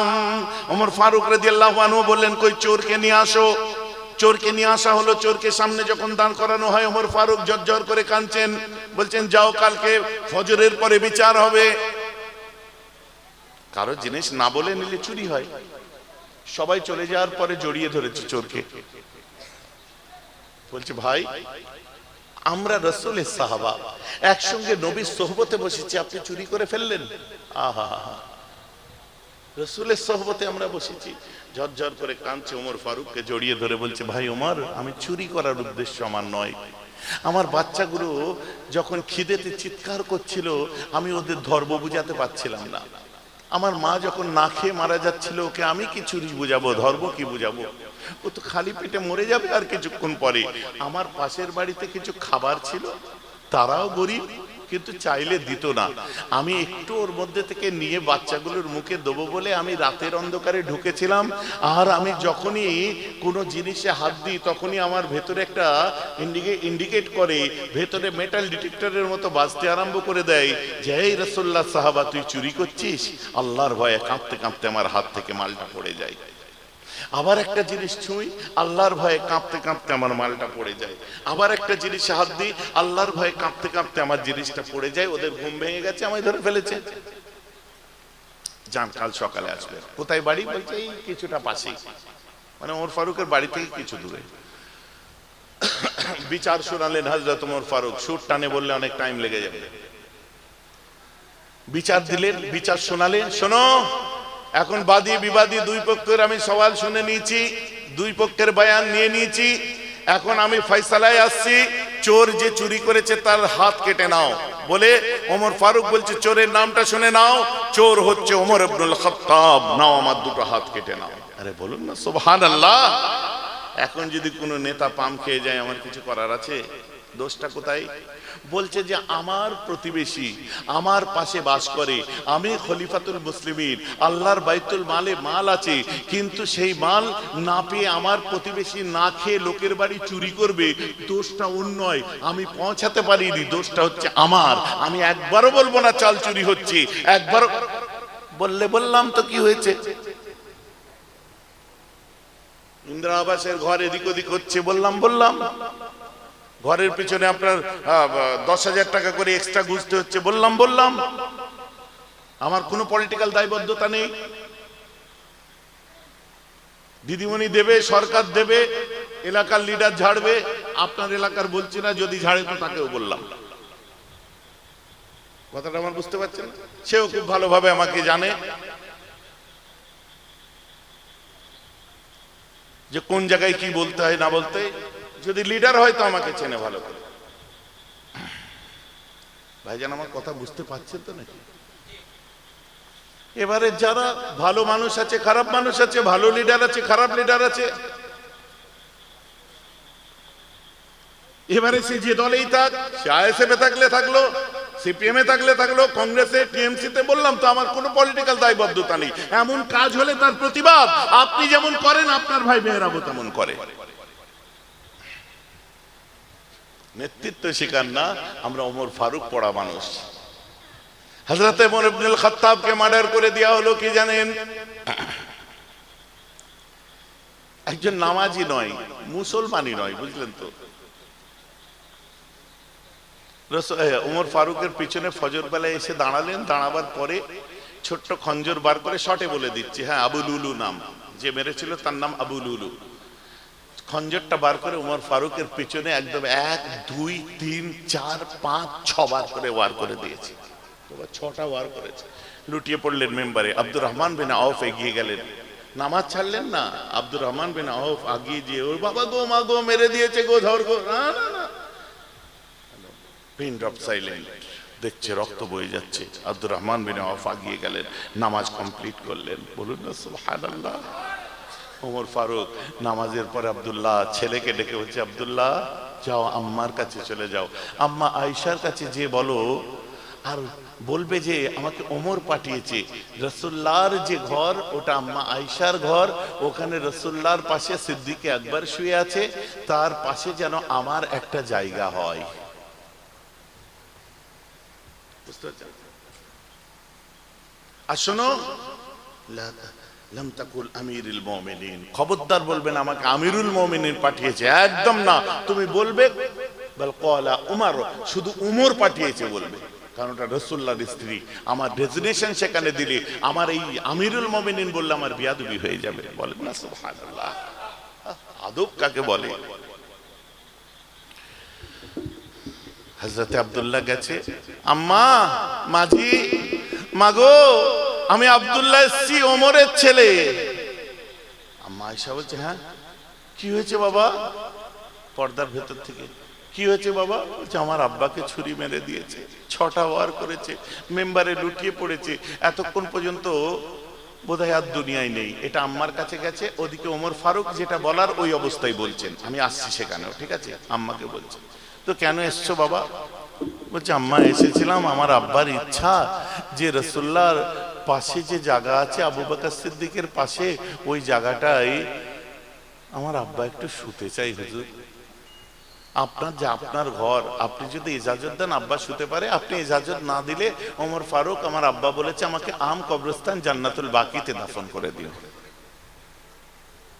আম্মা ফাতেমা, আম্মা আয়েশা কাঁদছেন। আমার রাসূল, যে আমরা একটা গজলে শুনি না, যে দুই পাশে দুই সাথী রয়, মাঝখানে আমার নবী জিন্দা শুয়ে রয়, শুনেছি না? ব্যাপারটা এইরকম নয়। যদিও গজলের মধ্যে দিয়ে বলে, আমি ভুল ঠিক, আমি বিচারক নয়, তবে ব্যাপারটা এইরকম নেই, বরং এইরকম হওয়া দরকার, ঠিক আছে? পাশাপাশি দুই সাথী রয়, এক পাশে আমার রাসূল জিন্দা শুয়ে রয়।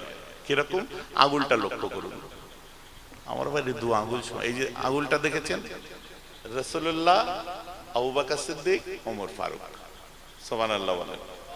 মসজিদুল নওয়াবিতে যখন ঢুকার জান্নাতুল ইয়েতে রিয়াজুল জান্নাতে যখন ঢুকবেন তখন এইটা মাথায় রাখবেন, প্রথমে আমার রাসূল আছেন, পাশাপাশি দুই সাথীরা, এক পাশে আমার নবী জিন্দা শুয়ে রয়।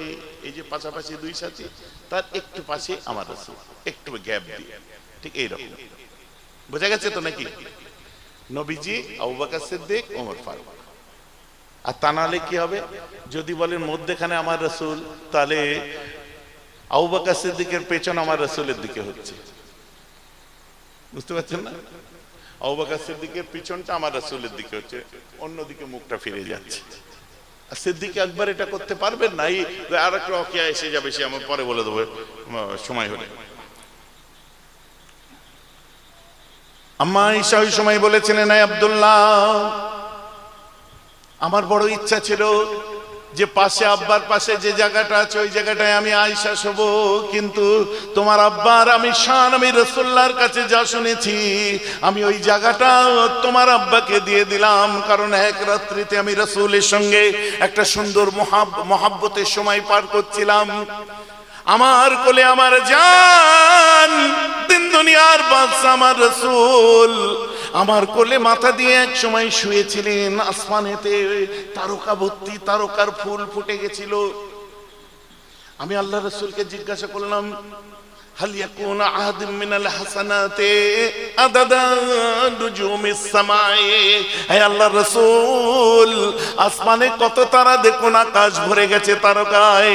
হে রাসূল, আসমানে যত তারকা আছে এই তারকা পরিমাণ পৃথিবীর জমিনে থেকে আল্লাহ কাউকে নেকি দান করেছে।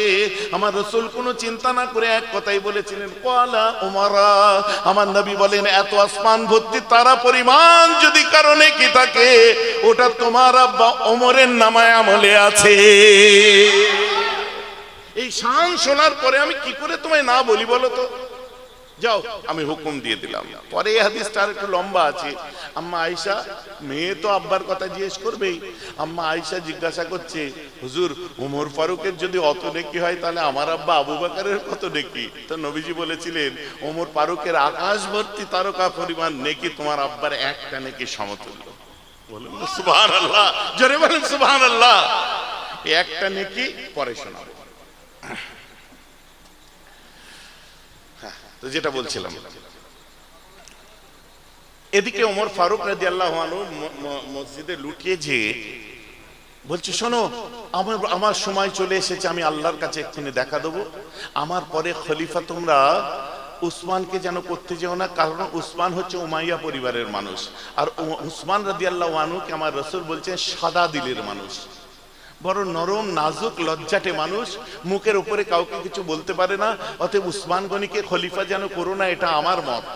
কারণ যদি উসমান গনিকে খলিফা করো, ওর ওই নরমিয়াতের ওই সাদা পানের সুযোগ নিয়ে যত ওর পরিবারের নতুন মুসলমান হয়েছে যারা পরবর্তীতে, একটা জিনিস আপনারা ক্লিয়ার হন, আবু বকর সিদ্দিক সাহাবা, হ্যাঁ কি না বলেন? বুঝতে পারছেন তো নাকি? ওমর ফারুক সাহাবা, উসমান গনি সাহাবা, হযরতে আলী সাহাবা, সাহাবা কিনা? আর যে ব্যক্তি আল্লাহ রাসূলের চাচা আমিরে হামজাকে মেরেছিল, ওয়াহশী গোলাম, পরবর্তীতে ইসলাম আপনার মক্কা বিজয়ের পরে সেও মুসলমান হয়েছিল, সেও সাহাবা। নবী বলেছিলেন, তোর মুখ দেখাবি না আমায়, তোকে আমি মাফ করে দিলাম। এই আবু বকর সিদ্দিক, ওমর ফারুক, উসমান গনি, খোলাফায়ে রাশিদিন, আশারে মুবাশশিরা, এরাও সাহাবা আর উনিও সাহাবা। দুই সাহাবা কি এক হতে পারে? এই জায়গাটাই বোঝা। আস-সাবিকুন আল-আউয়ালুন, প্রথম এবং পূর্ববর্তী, মুহাজির হবে, আনসার হবে, প্রত্যেকের উপর আল্লাহ খুশি আছে। এটা সাহাবাদের তিনটে ভাগ করা হয়েছে। একটা হচ্ছে ইসলামের প্রথম দিন থেকে নিয়ে সুলহ হুদাইবিয়া পর্যন্ত, ফার্স্ট ক্লাস। সুলহ হুদাইবিয়া থেকে ফাতহ মক্কা পর্যন্ত, সেকেন্ড ক্লাস।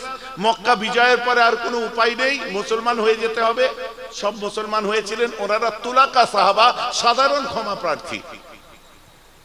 পরিষ্কার হলো তো নাকি? এটা হচ্ছে সিস্টেম। তিন শ্রেণীর সাহাবা আছে। তো এই যে তিন শ্রেণীর যারা লাস্ট উমাইয়া থেকে মুসলমান হয়েছিল, বললো উসমান গনি যদি খলিফা হয়, ওই উমাইয়ারা 8টা প্রদেশে যে ইসলামিক দুনিয়াকে ভাগ করেছি আমি, সেই গভর্নর গুলোকে সরিয়ে দিয়ে সব নিজেরা সেখানে গিয়ে বসবে আর সব তছনছ করে দেবে, গন্ডগোল করে দেবে। তো যাই হোক, তো কাকে করা হবে? বলছে শোনো, আমি 6 জনের নাম বলে দিচ্ছি। আব্দুর রহমান বিন আউফ, তালহা, জুবাইর, হযরত আলী, সাদ ইবনে আবি আক্কাস, আর আপনার তালহা, জুবাইর, হযরত আলী, সাদ ইবনে আবি আক্কাস আর উসমান গনি। 6 জন। আমি 6 জনের নাম ঠিক করে দিলাম। 6 জনের মধ্যে যদি কোনো মতামত না হয়, ভাগ হয়ে যায় 3 জন 3 জন, তাহলে এই যার মধ্যে আব্দুর রহমান বিন আউফ যে 3 জনের মধ্যে থাকবে, ওদের 3 জনের একজনকে তোমরা খলিফা করবে। এটা রাজতন্ত্র না গণতন্ত্র? সকলে জোরে বলুন, এটা রাজতন্ত্র না গণতন্ত্র? যে সবার মত প্রকাশ করাচ্ছে।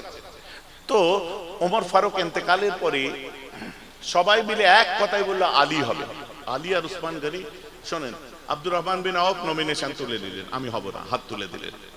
তালহা তুলে দিলেন, জুবাইর তুলে দিলেন, সাদ ইবনে আবি আক্কাস তুলে দিলেন। বাকি রইল কি? উসমান গনি আর আলী। 2 জনের মধ্যে সবাই বলল আলী হওয়ার যোগ্য। কিন্তু ওমর ফারুকের শাহাদাতের খবর পেয়ে ওই সময় হজের মৌসুম চলছিল, মক্কা থেকে বহু মানুষ মদিনায় ওমর ফারুকের জন্য এসেছিলেন। বুঝা যাচ্ছে? ওই হাজিরা সব এক জায়গায়, মুসলমান এক জায়গায় হয়ে বলল উসমান গনি হবে। দেখুন, এক্ষেত্রে হযরত আলীর কথা আর চললো না, উসমান গনি খলিফা হয়ে গেলেন। এটা কি ভোটাভুটি, সবাইয়ের মত? এটা কি গণতন্ত্র বলে ইসলামের? জোরে বলুন সুবহানাল্লাহ। যারা বলে ইসলাম তো এক নায়কতন্ত্রে বিশ্বাসী না, ইসলামের প্রত্যেকটা খলিফা, আজ যারা স্টুডেন্ট আছেন তাদের মাথায় ঢুকবে ভালো করে, ইসলামের প্রতিটি পদক্ষেপের মধ্যে গণতন্ত্র আছে, ডেমোক্রেসি, জমহুরিয়ত আছে। এবার আসুন, উসমান গনি খলিফা হলেন, তার হাতে আব্দুর রহমান বিন আউফ হাত দিলেন। দ্বিতীয় নম্বরে যিনি হাত দিয়েছিলেন, বায়াত হলেন, তার নাম হলো হযরত আলী। জোরে বলেন না সুবহানাল্লাহ। এখানেও আর শিয়ারা বলতে পারবে না যে উসমান আলীর হক মেরে দিয়েছে। উসমান গনি গভর্নর হয়ে যাওয়ার ঠিক 6 মাস পরে ওনার হাতের আংটি রাসূলুল্লাহ যেটা দিয়েছিলেন ওটা হারিয়ে ফেললেন। ব্যাস, আরম্ভ হয়ে গেল। যত সব উমাইয়ারা, যেটা ওমর ফারুক ভয় করেছিলেন, এই উমাইয়ারা সব জায়গা ঘিরে নিলেন, সব জায়গায় নিজেরা আপনার বসে গেল। আমিরে মাবিয়া উনিও উমাইয়া ছিলেন, উনিও বসলেন, সব বসলেন। যেহেতু উসমান গনি ওই ঘরানার ছিল, হাশেমি নয়, উমাইয়াদের বাড়ির, আগে ক্লিয়ার করেছি। সব জায়গায় বসে যাওয়ার পরে দেখা যাচ্ছে মিশরের যে গভর্নর ছিল, সে বড় জালেম, মানুষকে অত্যাচার করত, মারতো, এমন কিছু অন্যায় অত্যাচারে ডুবে থাকতো। সেটা উসমান গনিকে এসে যখন বলল, উসমান গনি কি করলো? গভর্নর চেঞ্জ করে দিল। যে আবু বকর সিদ্দিকের ছেলে মোহাম্মদ ইবনে আবু বকরকে বলল, যাও তুমি মিশরের গভর্নর হবে, বলে পাঠিয়ে দিল।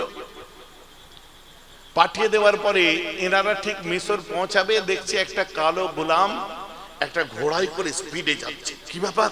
ওকে তেড়ে ধরলো, একদম কাছাকাছি চলে গেছিল, আর হয়তো এক বেলা চললে পৌঁছে যেত। তাকে রাতের অন্ধকারে ধরলো। ধরার পরে তার সার্চ করে একটা চিঠি বার হলো। সেই চিঠিতে লেখা আছে যে আবু বকরের ছেলে মোহাম্মদ মিশরের গভর্নর চেঞ্জ হয়েছে, চেঞ্জ হয়ে ইনি গভর্নর হবে, ও মিশরে ঢোকা মাত্রই ওকে মার্ডার করে দাও। নিচে সই কার, স্ট্যাম্প, তো তখন সই তো নয়, স্ট্যাম্প কার? স্ট্যাম্প দেখা যাচ্ছে উসমান গনির। মোহাম্মদ বিন আবু বকর ফিরে আসলেন। ফিরে এসে একদম সোজা উসমান গনির ঘরে ঢুকবে। এইখানে একটা টুইস্ট আছে, দেখুন। ইসলামের সব থেকে বড় শত্রু হচ্ছে মুনাফিকরা, আর এই মুনাফিকদের যিনি নাম করা ব্যক্তি ছিল আব্দুল্লাহ ইবনে সাবা। আব্দুল্লাহ ইবনে সাবার 3 জন লোক ওখানে দাঁড়িয়েছিল উসমান গনিকে মারার জন্য। এদের কাজই ছিল খলিফা মারবো। পরে হযরত আলীকেও মেরেছে এরা, বুঝতে পেরেছে? তো দাঁড়িয়েছে। মোহাম্মদ বিন আবু বকর রাত্রে ঘরে ঢুকতে গেছে। এরা বলছে, এখানে কি করছো? বলছে, আমি উসমান গনিকে মারতে এসেছি। এরা 3 জন বলছে, আমিও তো মারতে এসেছি। ঘরে আবু বকর সিদ্দিকের ছেলে, এরা পাঁচিল টপকে ঢুকেছে 3 জন। ঢোকার পরে সুজা যে মোহাম্মদ বিন আবু বকর উসমান গনির দাড়ি মোবারক গলা সমেত ধরেছে। ধরে বলছে, আপনি এত বড় গাদ্দার! আর উসমান গনি তখন কোরআন তেলাওয়াত করেছে, ফাসাইয়াহফিকা, ওই সূরা বাকারা পড়ছিলেন, বুঝলেন, কোরআন তেলাওয়াত করছেন। কারণ উসমান গনি এখনই আবু বকর সিদ্দিকের ছেলেকে বলছে, বাপ ছেড়ে দে। বলছে আপনি আমাকে মারতে পাঠিয়েছেন, আপনার সিল এই দেখুন চিঠি, আর চিঠি আমি হযরত আলীর কাছে দিয়েছি। উসমান গনি বলছে খোদার কসম বলছে আমি পাঠাইনি। জোরে বলেন না সুবহানাল্লাহ। তো মুহাম্মদ বিন আবু বকর ভালো করে জানতেন একটা সাধারণ মানুষ কসমকে চেনে, যে খোদাকে চেনে, রাসূলকে চেনে, উসমান গনি কসম খেয়েছে, সঙ্গে সঙ্গে ছেড়ে দিয়ে দাঁড়িয়ে গেছে। তাই বলছে হ্যাঁ আপনি পাঠান নেই। চোখ ভরা পানি নিয়ে বলছি, শোনো, গত রাত্রে আমি আল্লাহর রাসূলকে স্বপ্ন দেখেছি, আমার রাসূল ওমর ফারুক আবু বকর সিদ্দিক ইফতার সাজিয়ে বসে আছে, আর আমাকে বলছে উসমান চলে আয়, তোর জন্য ইফতার নিয়ে অপেক্ষা করছি আমরা। আর তুমি আমার দাড়িটা ধরলে, এই দৃশ্য যদি তোমার আব্বা আবু বকর একবার দেখে ফেলতো, তাহলে আমার আবু বকর হয়তো বড় কষ্ট পেত।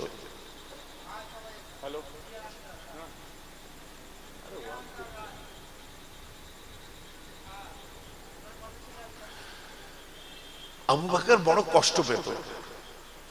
হ্যাঁ আপনি তাহলে এটা করেন না? মানে না, প্রশ্নই আসছে না, বেরিয়ে চলে গেলেন। আর এই তিনজন মানুষ উসমান গনিকে ওয়ার করে দিল। হযরতে নাইলা কে উসমান গনির স্ত্রী হাত বাড়ালেন, 3টে আঙ্গুল কেটে পড়ে গেল, উসমান গনিকে মেরে দিল, কোরআনের উপরে উপুড় হয়ে পড়লেন, কোরআনে রক্ত লাগলো। আজও মদিনার মিউজিয়ামে ওই কোরআনটা রাখা আছে। উসমান গনির শাহাদাত হয়ে গেল, হই হুল্লোড়, বিশাল চিৎকার চেঁচামেচি, রাতের অন্ধকারে। উসমান গনির তখন শত্রু হয়ে গেছিল সব, জানেন তো, যেহেতু মুহাম্মদ বিন আবু বকর ছেড়ে গেলা ব্যাপার নয়। রাতের অন্ধকারে উসমান গনিকে দাফন করা হলো। 2 দিন পরে 17 জন মাত্র আপনার জানাজায় শরীক হয়েছিলেন। এখন খলিফা কে হবে? সকলে বলছে হযরত আলী। তড়িঘড়ি হযরত আলীকে খলিফা করে দেওয়া হলো। এই জায়গাটা আমি একটু বাদ দেবো, কারণ আম মানুষ বুঝতে পারবেন না। সকলে মেনে নিয়েছিল, কিন্তু সিরিয়ার যিনি গভর্নর ছিলেন তিনিও উমাইয়া। আপনারা বিচারক সাজবেন না, ঘটনাটা বলছি, বিচার আল্লাহর হাতে। আমরা সাহাবাদের সবাইকে মাথার তাজ মনে করি, সুবহানাল্লাহ বলে, বিচারক সাজবেন না। সিরিয়ার গভর্নর আমিরে মাবিয়া বলল, আলীকে খলিফা হিসাবে মানতে পারবো না, আগে আপনার উসমান হত্যার বিচার হোক, তারপরে খলিফা হোক। আমিরে মাবিয়া বলছে। এখন উসমান হত্যার বিচার হবে, তার সাক্ষী কে? মুহাম্মদ ইবনে আবু বকর। তো হযরত আলী খলিফা হওয়ার পর মুহাম্মদ বিন আবু বকর, আবু বকর সিদ্দিকের ছেলেকে ওই মিশরে খলিফা করে পাঠিয়ে দিলেন, তাকে চেঞ্জ করে দিল, গভর্নর করে পাঠালেন। দেখা যাচ্ছে 2 দিন পরে এই উমাইয়ারা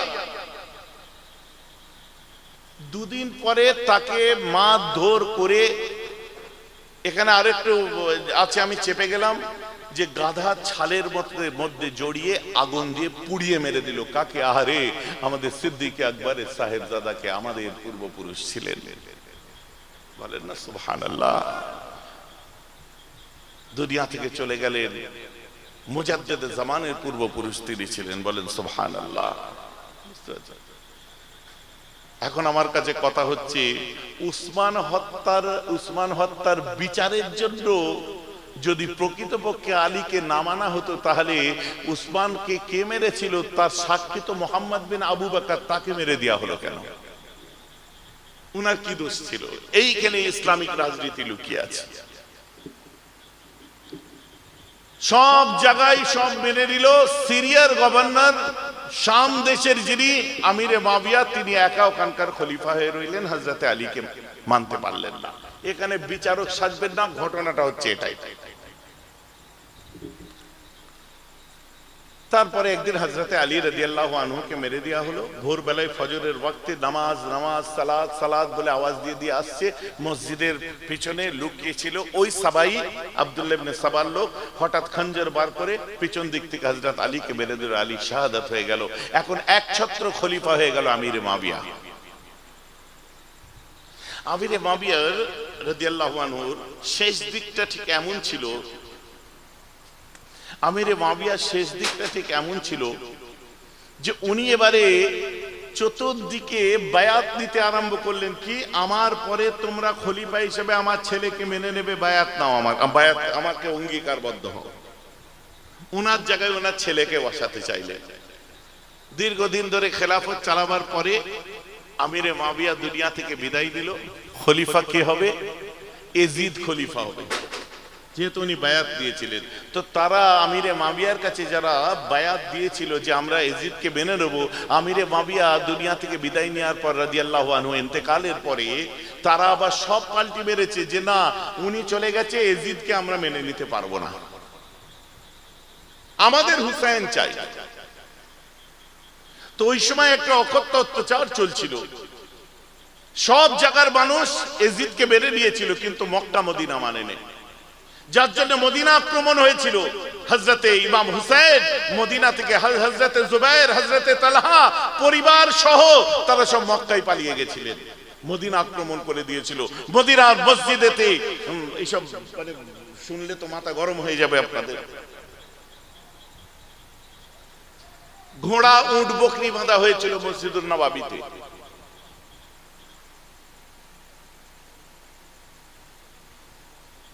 জিন্দিক দ্বারা পাথর বর্ষণ করা হয়েছিল, পাথর ছোঁড়া বর্ষণ হয়েছিল। যখন ইনি মক্কায় আছে তখন কুফা থেকে, কুফার গভর্নর যিনি ছিলেন খুব ভালো মানুষ ছিলেন, কুফা থেকে ইনাকে খবর দেওয়া হলো যে কুফার মানুষেরা এজিদকে মেনে নিতে পারছে না, আমরা হুসাইনকে মানতে চাচ্ছে। প্রায় 10,000 মানুষ বায়াত দিয়েছে, 1 লক্ষ মানুষ আপনার কাছে বায়াত হবে, আপনি কুফায় চলে আসুন। ওয়াজটা বোঝা যাচ্ছে তো নাকি? আপনি কুফায় চলে আসুন। ওই সময় মুসলিম বিন আকিল, একে ইমাম হুসাইনের চাচাতো ভাই, মুসলিম বিন আকিলকে পাঠিয়ে দেওয়া হলো, যাও তুমি খবর দাও। সেখানে যে খবর দিল সবকিছু, সেও বলছে না খবর ঠিকই আছে, এই আছে। এই রাতারাতি এই এজিদের দল ওখানে ওই ভালো মানুষটাকে, বশির আনসারী, এই ভালো মানুষটাকে পরিবর্তন করে দিয়ে ওখানে একটা জালিমকে বসিয়ে দেওয়া হলো, উবাইদুল্লাহ বিন জিয়াদ। এই উবাইদুল্লাহ বিন জিয়াদ কে ছিল একদম নৃশংস খুনি, একদম বর্বর প্রকৃতির মানুষ, দিনে দুপুরে আপনার মার্ডার করে দেয় এমন মানুষ। জালিমকে সেই কুফায় যে বসিয়ে দিল, যারা বায়াত দেবে বলেছিল নিরীহ মানুষ, তাদের গর্দানে তলোয়ার রেখে সব আবার এজিদের দিকে ঘুরিয়ে দিয়েছে। এখন যখন খবরটা মক্কায় চলে আসছে যে আপনি কুফায় যান, ওই সময় তালহা, জুবাইর রাদিয়াল্লাহু আনহুমা ইনারা বলছেন কিনা যে শোনো হুসাইন, তুমি কুফায় যেও না, ওদেরকে বিশ্বাস করো না, কারণ ওরা কখন পাল্টি হয়ে যাবে কোনো ঠিক নেই, কারণ ওখানে গভর্নর চেঞ্জ হয়ে গেলেই কিন্তু মুশকিল আছে। আর ঠিক সেই জিনিসটা হয়েছে। তুমি বরং মিশরে চলে যাও, ওখানে তোমার মহব্বতের মানুষ। ইমাম হুসাইন বলছেন যারা আমাকে চাইছে আমি সেখানেই যাই না, ওরা তো মিশর তো আমাকে চাইনি, যাই। উনি রাস্তায় বার হয়ে গেছে, যে রাস্তায় যখন মক্কা থেকে বার হয়েছে, বার হওয়ার পরে একটা জায়গায় খেমা লাগাতে যাচ্ছে, জাইনুল আবেদিন কে বলছে ছেলেকে, বেটা জাইনুল আবেদিন খেমা बाद में लगाना, पहले पता करो ये जमीन किसकी है। বলছে আব্বু আমি যখন মক্কা থেকে বার হয়েছি, রাত কাটিয়েছি, যেখানে পেরেছি সেখানে তাঁবু লাগিয়েছি আব্বা, আর আপনি আজকে জিজ্ঞাসা করতে বলছেন, এখন বলছেন জমিন কার, কি কারণ কি, এর পিছনে মাজরা কি? সঙ্গে সঙ্গে বলে কিনা বেটা যেখানে কবর হয় ওই জায়গাটার ইজাজত নিতে হয়। আব্বু কি বলছেন আপনি, কবর হয়? যে হ্যাঁ বেটা, আজকে কোন দিন? আজকে লাইলাতুল আশুর, 9 মুহররম রাত, নানা পয়গম্বরের খুশখবরি, কালকে আমার শাহাদাত হয়ে যাবে গো, কাল আমার শাহাদাত হয়ে যাবে। কোন ছেলে যদি বাপের মৃত্যু, মার্ডার হবে কাল, এই খবরটা পেয়ে যায়, সেই সন্তান ঠিক থাকতে পারবে? সঙ্গে সঙ্গে জাইনুল আবেদিন হাতটাকে দিয়ে বুকে চাপড়াতে আরম্ভ করে। উফ, হাতটা ইমামে হুসাইন ধরে নিয়ে বলেছিলেন বাবু হ্যাঁ পিট না করো, জাজা ফাজা মত করো, বুক চাপিও না। আজকে যারা বুক চাপড়ায় একটা দলিল তাদের আছে এই যে ইমাম জাইনুল আবেদিনের দিকে, কিন্তু আমরা কেন চাপড়াই না? ইমাম হুসাইন তাকে রুকে দিয়ে বলেছিলেন আজকের রাত্রে বুক চাপড়াতে হয় না, বরং আজকের রাতটাকে দুটো ভাগ করে নাও, অর্ধেক রাত আল্লাহর কোরআনকে তেলাওয়াত করো আর অর্ধেক রাত তোমরা নামাজ পড়ো। আমরা কি করি? ইমাম হুসাইনের শিখানো পদ্ধতি, অর্ধেক রাত নামাজ পড়ি আর কোরআন পড়ি আর রোজা রাখি দিনের দিনে। দুটো রোজা রাখি তো মহরমে। অতএব যেটা বারণ করেছে সেটা আমরা করব না। ওয়াজ বোঝা যাচ্ছে তো, সব কিছুর ভেতরে কিছু না কিছু আছে তো একটা। মন মেজাজ বড় খারাপ।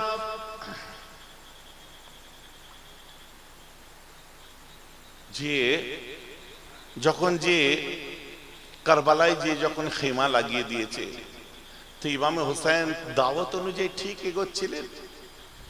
তার একটু আগেই খবর এসে যাচ্ছে মুসলিম বিন আকিল ওনার চাচাতো ভাইকে মার্ডার করে দেওয়া হয়েছে।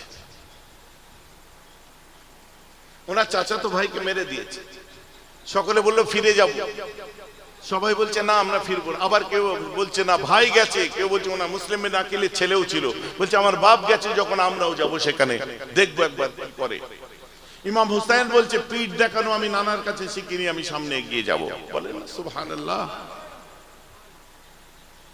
যে কারবালায় গেলেন, ওই যে আগে একটা নাতে বলছিলাম না, সুনো কুফা ওয়ালো মুসাফির না সমঝো मैं आया नहीं हूं बुलाया गए हैं। সত্যি তো ডাকা হয়েছে, ডাকা হয়েছিল কিনা যে আপনি চলে আসুন বায়াত নিচ্ছি। চিঠি 10,000 চিঠি। হঠাৎ করে প্রথম একটা দল এসে গেল।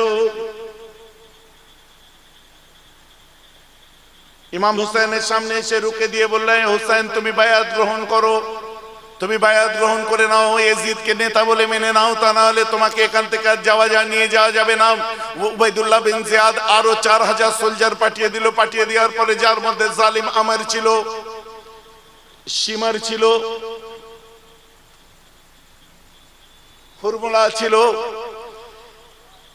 হুরমুলা যে বলেছিল এরপরে আমি আসছি, এসে বলছে ফিরে যাও, আর তা নাহলে এক্ষুনি তোমাকে এখানে মেরে দেওয়া হবে। টানতে টানতে এমন একটা জায়গায় নিয়ে যাওয়া হলো, ফুরাত নদীর তীরে একটা জায়গায় যেখানে পানি পাবে না, সেখানে নিয়ে যেয়ে তাদেরকে আটকে দেওয়া হলো, পানি বন্ধ করে দেওয়া হলো। যদিও তারা পানি আনতে সক্ষম হয়েছিলেন, সকলে বলেন আলহামদুলিল্লাহ, পানি আনতে সক্ষম হয়েছিল। তারপরে খিমার মধ্যে ইমাম হুসাইন আছে, সৈয়দা জাইনাব আছে, কে ইমাম হুসাইনের বোন আম্মা ফাতিমার মেয়ে, খাতুনে জান্নাতের মেয়ে শাহরবানু আছে, ইমাম হুসাইনের স্ত্রী হযরতে আলী আকবর আছে, হযরতে আলী আসগর আছে, বোনের বাচ্চা 6 মাসের বাচ্চা হযরতে সাকিনা আছে, আর মদিনায় আপনার মদিনায় আছে সুগরা বড় বোন ইমাম হুসাইনের বড় মেয়ে।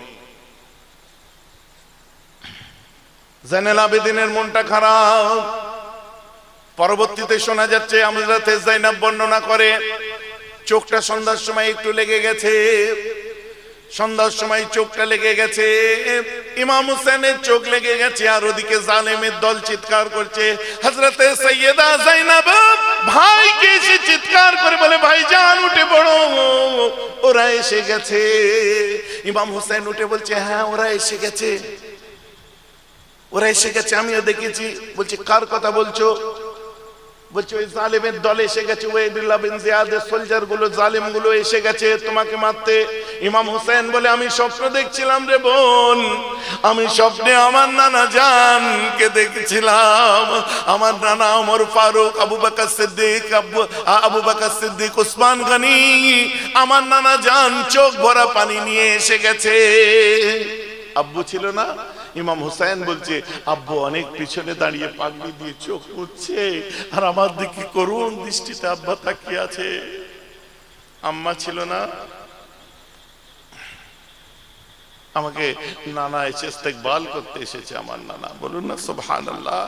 নানা আমাকে স্বাগত জানাতে এসেছে, আয় বাচ্চা চলে আয়। উম্মে সালমা তো স্বপ্ন দেখেছিলেন, ইমাম হুসাইনের শাহাদাতের পরে উম্মে সালমা স্বপ্ন দেখলেন যে দরজায় এসে কড়া নাড়ছে। ঘুম ভেঙে দরজা খুলে দেওয়ার পরে দেখে রাসূলুল্লাহ দাঁড়িয়ে আছে, চুল মোবারক, বড় চুল ছিল, চুল মোবারকে ধুলো বালি ভর্তি, আমার জান আমার রাসূলের। আমাদের কলিজা চুল মুবারক ধুলোই লতপত হয়ে আছে, ভুরুতে ধুলো লেগে আছে, দাড়ি মুবারক ধুলোতে আছে, কাপড় জামা এলোমেলো হয়ে আছে। আমার রাসূল করুণ দৃষ্টিতে তাকিয়ে বলছে, উম্মে সালমা উঠে পড়। কি হয়েছে হুজুর? হুজুর কি হয়েছে? যে আমার হোসেন আর দুনিয়ায় নাই, আমার হোসেনকে মেরে দিল ওরা, এখনই ওরা আমার হোসেনকে মেরে দিয়েছে। যা ওই বালিটা যে দেখ। আমার রাসূল একটা বালি দিয়েছিলেন, যার উম্মে সালমাকে বলেছিলেন, জানি জিবরাইল ফাখবরনি আন্না ইবনে আল হুসাইন বা'দা মিন্নি বিআরদিল ইরাক ইয়াকুলুহা কারবালা। আমার পরে আমার নাতিকে মেরে দেওয়া হবে, ইরাকের সরজমিন হবে, আর যেখানে মার্ডার করা হবে ওই জায়গাটা কারবালার প্রান্ত হবে। বালিটা রেখে দে, মাটিটা রেখে দে। ইজা তাহাওয়ালাত তুরবাতুম বিতুরবাতিল হামরাও ফাকাত কুতলা। যখন দেখবে এই বালির রংটা, মাটির রংটা পরিবর্তন হয়ে লাল বর্ণের হয়ে গেছে, জানবে আমার হোসেন আর দুনিয়ায় নাই। উম্মে সালমা দৌড়ে ঘরের মধ্যে চমকে ঘুম ভেঙে গেছে, উঠে গিয়ে বালিটাকে উপর থেকে পেড়ে নিয়ে এসেছে। মাটিটা কারবালার মাটি, রাসূলুল্লাহ যেটা দিয়ে গেছিলেন, দেখে মাটির রং লাল। উম্মে সালমা কাঁদছে, হুসাইন আর দুনিয়ায় নেই। সত্যি তখন এমন হচ্ছে, সৈয়দা যায়েনব ওই সময় পরে শোনাচ্ছে, আমি স্বপ্ন দেখলাম, আমি স্বপ্নে কারবালার জমিনটাকে দেখতে পাচ্ছিলাম, আর কারবালার জমিনে উপর থেকে একটা চাঁদের আলো পড়ছে, আর ওই চাঁদের জ্যোৎস্নার মধ্যে একজন মহিলা বোরখা পরিহিত অবস্থায় কারবালার মাটিটাকে ঝাড়ু দিচ্ছে। আমি আস্তে আস্তে আগিয়ে যেয়ে বলি, আসসালামু আলাইকুম, মান আনতে, কে আপনি? আসসালামু আলাইকুম, মান আনতে, কে আপনি? আসসালামু আলাইকুম, মান আনতে, কে আপনি? বলছে, আমি যখন গলাটা শুনলাম আমার হোশ উড়ে গেছে, ওটা কেউ নয়, ওটা আম্মা জান ঝাড়ু দিচ্ছিলেন। আমি বললাম, মা আপনি এই জায়গাটা ঝাড়ু দিচ্ছেন কেন? বলছে, আমার হুসেন বড় নাজুক ছিল, ছোট থেকে কোনো শক্ত জায়গায় শুতে পারতো না, কোনো আপনার ওকে নরম জায়গায় আমি শুইয়ে রাখতাম, আর আমি আলমে আরওয়াহ থেকে দেখছিলাম কারবালা জমিনে খোঁচা খোঁচা পাথর পড়ে আছে, আমার বাচ্চার লাশটা পড়বে, আমার বাচ্চার পিঠে যদি পাথর ফুটে যায়, আমি ফাতেমা সহ্য করতে পারিনি। আমি আলমে আরওয়াহ থেকে এসে জমিনটা নিজের হাতে একটু ঝাড়ু দিয়ে রাখছি।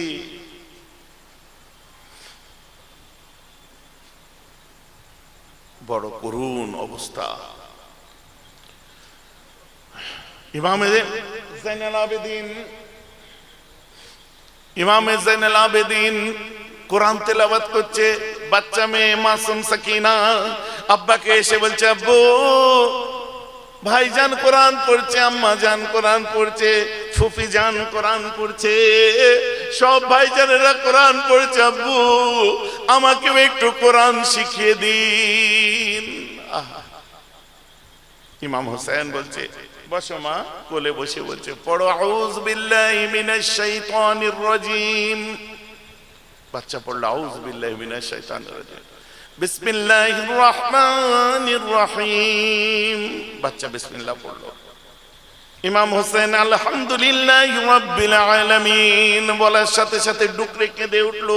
বাচ্চা মুখে হাত বলেছে, আব্বু কাঁদছেন কেন? ইমাম হোসেন বলেছিল, বাচ্চা কোরআন তো শুরু করালাম, কোরআন পড়া আরম্ভ করালাম, বোধহয় কোরআন তোমাকে আমি খতম করাতে পারবো না। বাচ্চা, সোনার ময়না বাচ্চা। এইবারে একের পর এক হযরতে সৈয়দা আপনাকে বলে জাইনুল আবেদিনের বাজু কলম হলো, হযরতে আব্দুল্লাহ ইবনে আব্বাসের দুই হাত কেটে নেওয়া হলো, হযরতে আলী আকবরের জওয়ানির উপর ঘোড়া দৌড়ে দেওয়া হলো। হযরতে আলী আসগর পানি চাইছিল, বলছে ভাইজান, ইমাম হযরতে জাইনুল আবেদিন কে বলল, জাইনুল আবেদিন বাচ্চাটা দুধ পাচ্ছে না, আমার ভাগনা তোমার ফুপি জানের ছেলে আলী আসগর 6 মাসের বাচ্চা দুধ পাচ্ছে না, যাও না একটু ওদেরকে বলো যে আমার আব্বা বলেছে, বা আমার ভাগনা তো কোনো, আমার ভাই তো 6 মাসের বাচ্চা কোনো দোষ করেনি, ওকে একটু পানি যে দেবে, আব্বা বলেছে কিয়ামতের দিনে হাউজে কাউসার দান করবে। সকলে বলুন আমিন। আগিয়ে গেছে। তকবীর দিন, নারে তকবীর, নারে তকবীর। জনাব হযরত পীর